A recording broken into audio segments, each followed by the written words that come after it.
코스닥에 투자하고 계신가요? 그럼 오늘 이야기는 정말 중요합니다. 시장에서 이른바 대청소가 시작됐거든요. 내 주식 과연 이대로 괜찮을지 한번 살펴보겠습니다. 아니, 내 돈 주고 산 주식이 어느 날 갑자기 휴지 조각이 될 수도 있다? 이게 무슨 소릴까요? 요즘 많은 투자자분들 마음속에 떠오른 질문일 텐데요. 금융당국이 중대 발표를 하면서부터 나온 얘기입니다. 자, 이게 도대체 무슨 일인지 한번 제대로 파헤쳐보죠. 이게 그냥 하는 말이 아닌 게 변화의 폭이 정말 어마어마합니다. 보통 코스닥 시장에서 상장 폐지되는 기업이 한 50개 정도였거든요. 그런데 이 새로운 규칙이 적용되면 올해만 해도 150개 이상, 그러니까 거의 3배가 넘는 회사가 시장에서 사라질 수 있다는 얘기가 나오는 겁니다. 엄청나죠? 그래서 오늘 이 시간에는 도대체 왜 이런 대청소가 시작된 건지, 그리고 가장 먼저 칼날을 겨눈 동전주는 뭔지, 또 기업들의 꼼수를 막는 방법은 뭔지, 그 외에 우리가 또 조심해야 할 신호들은 없는지, 마지막으로 이 모든 게 우리 투자자들에게 어떤 의미인지 차근차근 짚어보겠습니다. 자, 첫 번째 이야기입니다. 대청소가 시작됐습니다. 도대체 왜 하필 지금일까요? 당국에서는 이번 조치를 아주 강력한 단어죠. 대청소라고 부르고 있습니다. 목표는 아주 명확해요. 오랫동안 시장에 남아있으면서 신뢰를 갉아먹던 부실 기업들 있잖아요. 이런 회사들을 빨리빨리 정리해서 시장 전체를 좀 건강하게 만들겠다는 겁니다. 이게 결국엔 고질적인 코리아 디스카운트 문제를 푸는 첫걸음이 될 거라고 보는 거죠. 금융위원회가 직접 이런 말을 했어요. 썩은 상품이나 가짜 상품은 과감히 치워버리고 그 자리에 진짜 혁신적인 상품이 진열될 수 있도록 하겠다. 와, 표현이 정말 단호하죠. 시장을 확 바꾸겠다는 의지가 느껴지는 대목입니다. 자, 그럼 두 번째로 넘어가세요. 이번 대청소의 첫 번째 타겟이 된 아마 가장 즉각적인 영향을 줄 규정을 살펴보겠습니다. 바로 많은 분들이 들어보셨을 동전주에 대한 이야기입니다. 동전주, 이름 그대로 주가가 1,000원도 안 되는, 말 그대로 동전 몇 개로 살 수 있는 주식을 말하죠. 이런 주식들은 워낙 싸다 보니까 변동성도 엄청 크고 또 작전 세력들의 목표가 되기도 쉽거든요. 그래서 늘 시장에서는 요주의 대상이었습니다. 그런데 이게 남의 얘기가 아닌 게 생각보다 이런 동전주가 많습니다. 올해 2월 기준으로 보니까 코스닥 상장사 10곳 중 한 곳이 동전주였어요. 꽤 많죠? 자, 그럼 이 동전주들이 어떻게 퇴출되는지 그 과정을 한번 볼게요. 오늘 7월부터 시작되는데요. 먼저 주가가 30거래일, 그러니까 한 달 반 정도 연속으로 1,000원 밑에서 놀면 바로 관리 종목으로 지정됩니다. 일종의 경고 딱지가 붙는 거죠. 그리고 그 뒤로 90일, 약 3달 안에 45거래일 연속으로 주가를 1,000원 위로 다시 올려놓지 못하면 바로 상장 폐지입니다. 기회를 주는 것 같지만 사실 45일 연속이라는 조건이 굉장히 빡빡해서 시간이 정말 없는 거나 마찬가지예요. 자, 세 번째 이야기입니다. 꼼수를 막아라. 여기서부터가 진짜 재밌어지는데요.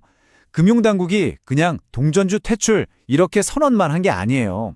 기업들이 어떤 꼼수를 쓸지 이미 다 꿰뚫어보고 그 길을 미리 막아버렸습니다. 기업들이 동전주 신세를 면하려고 가장 많이 썼던 방법이 뭐냐면 바로 액면병합이라는 기술입니다. 쉽게 말해서 100원짜리 주식 10개를 합쳐서 1,000원짜리 주식 10개로 만드는 거예요. 회사 가치는 그대로인데 주가만 뻥튀기 되는 거죠. 이제 이 꼼수가 안 통하게 됐습니다. 여기 표를 한번 보세요. 원래 액면가 500원에 주가가 300원인 동전주가 있었습니다. 이걸 액면병합해서 액면가 2,000원에 주가 1,200원으로 만들었어요. 1,000원 넘었으니까 이제 괜찮은 거 아니냐고요? 천만에요. 이렇게 꼼수를 써서 주가만 올려놓은 경우도 이제는 상장 폐지 심사 대상이 될 수 있습니다. 핵심은 이거예요. 겉만 번지르르하게 바꾸는 건 이제 소용없다. 자, 네 번째. 이제 주가 얘기는 잠시 접어두고요. 이번 대청소가 동전주만 잡는 게 아니거든요. 어쩌면 지금부터 말씀드릴 내용이 더 중요할 수도 있습니다. 투자자라면 반드시 체크해야 할 다른 경고 신호들이 있습니다. 여러분 포트폴리오에 이 세 가지 빨간불이 켜져 있나 한번 보세요. 첫 번째는 시가총액이 너무 작은 회사. 두 번째는 완전 자본 잠식. 이건 뭐 회사가 가진 돈보다 빚이 더 많아져서 자본이 아예 바닥난 상태를 말하는 아주 심각한 신호죠.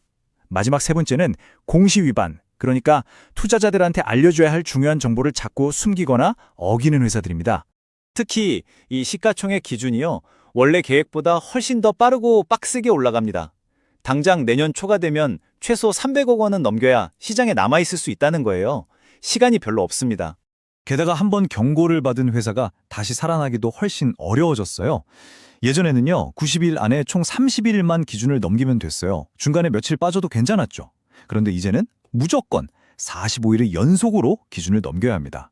이건 뭐 잠깐 주가 조작해서 기준 맞추는 건 꿈도 꾸지 말라는 얘기죠. 자, 마지막입니다. 그래서 이 모든 변화가 도대체 우리한테 왜 중요할까요? 투자자의 입장에서 한번 정리해 보겠습니다. 솔직히 단기적으로는 시장이 좀 흔들릴 수 있습니다. 내 주식도 위험한 거 아니야? 하는 불안감에 주식을 파는 사람들도 나올 거고요. 하지만 길게 보면 이건 시장의 기초 체력을 키우는 과정이라고 봐야 합니다. 부실한 회사들을 미리미리 걸러내서 더 튼튼하고 믿을 수 있는 시장을 만드는 거죠. 그 효과가 어느 정도냐면 정말 놀라운 연구 결과가 하나 있어요. 만약에 코스닥 시장에서 이런 만성 적자, 소위 좀비 기업들만 없었어도 코스닥 지수가 무려 37%나 더 높았을 거라는 분석이 나왔습니다. 37%요. 그러니까 이 대청소가 성공하면 우리 시장 전체의 가치가 그만큼 올라갈 수 있다는 희망적인 신호이기도 합니다. 자, 그래서 오늘 이야기의 결론은 뭘까요? 바로 이겁니다. 당신의 포트폴리오는 이 대청소에 준비되어 있습니까? 이제 더 이상 미룰 수 없습니다.